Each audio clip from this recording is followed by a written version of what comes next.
Pour les stoïciens, l'homme fait partie d'un tout, d'une harmonie à laquelle il doit participer. Dès lors, c'est dans l'acceptation de l'ordre nécessaire que chacun peut trouver la liberté. En devenant capable par la raison d'accepter pleinement son sort.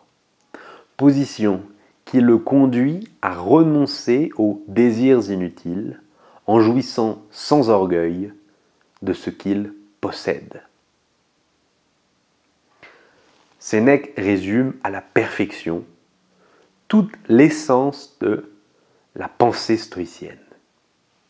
Il y a une image que j'aime beaucoup. Vous avez un chien qui est attaché par une corde à une charrette.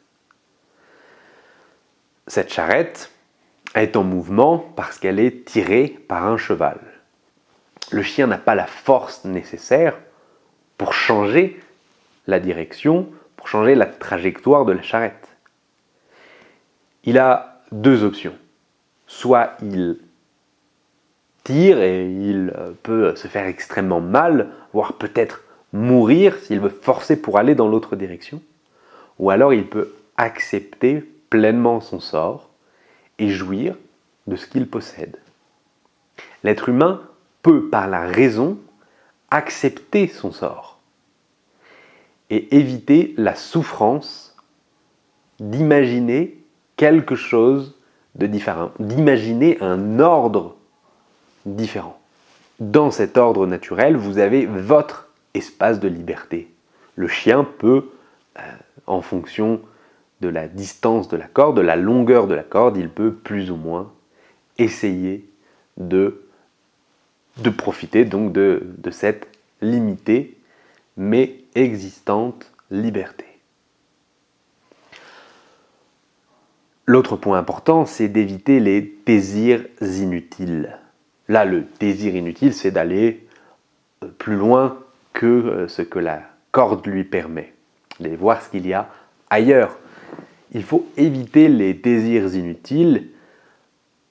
Et donc là, on est sur de la philosophie plus classique. Il faut agir selon la vertu. Donc, éviter les excès, éviter les beuveries, éviter les orgies, éviter tout ce qui est excessif.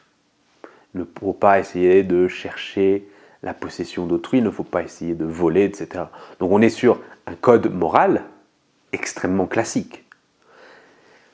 On sait aujourd'hui que c'est un peu plus compliqué que ça, que le bonheur ne réside pas simplement dans le respect des préceptes moraux. Même s'il est de bon conseil d'éviter les plaisirs futiles, on conçoit bien que le bonheur n'est pas la récompense de la vertu.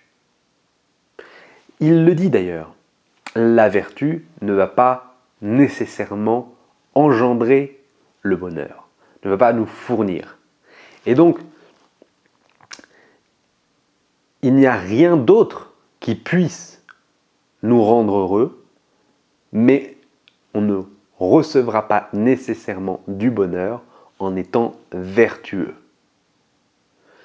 Il passe enfin la deuxième partie du livre, une grande partie du livre, à ce qui me semble être une défense de sa part. Il essaie de se défendre. Quelqu'un lui rétorque dans le livre qu'il faut éviter les excès, les possessions matérielles, les richesses, mais lui-même dispose d'énormément de ressources financières, il a beaucoup de villas, il a des vins extrêmement bons et extrêmement chers.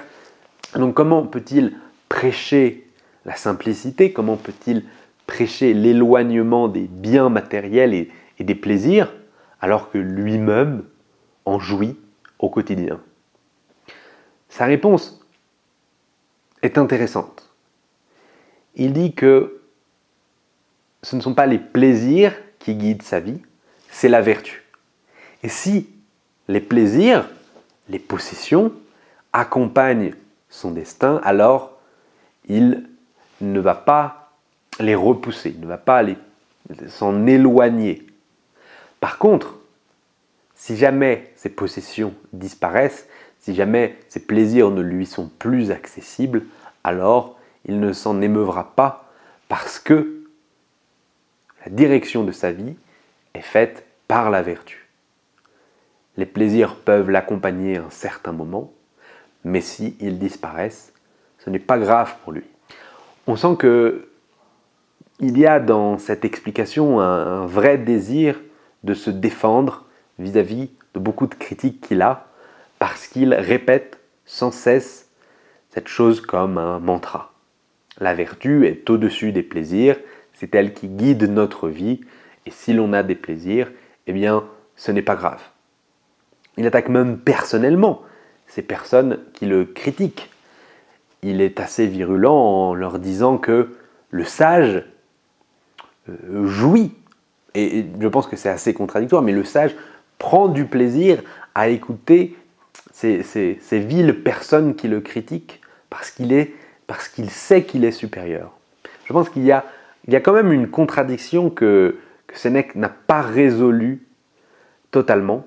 On peut évidemment parler de grands préceptes, mais si on vit dans l'opulence la plus complète, eh bien, il est peu probable que l'on ne soit pas plus heureux que celui qui n'a rien. Et je ne pense pas que quelqu'un qui perde totalement sa fortune du jour au lendemain soit capable de ne pas en souffrir.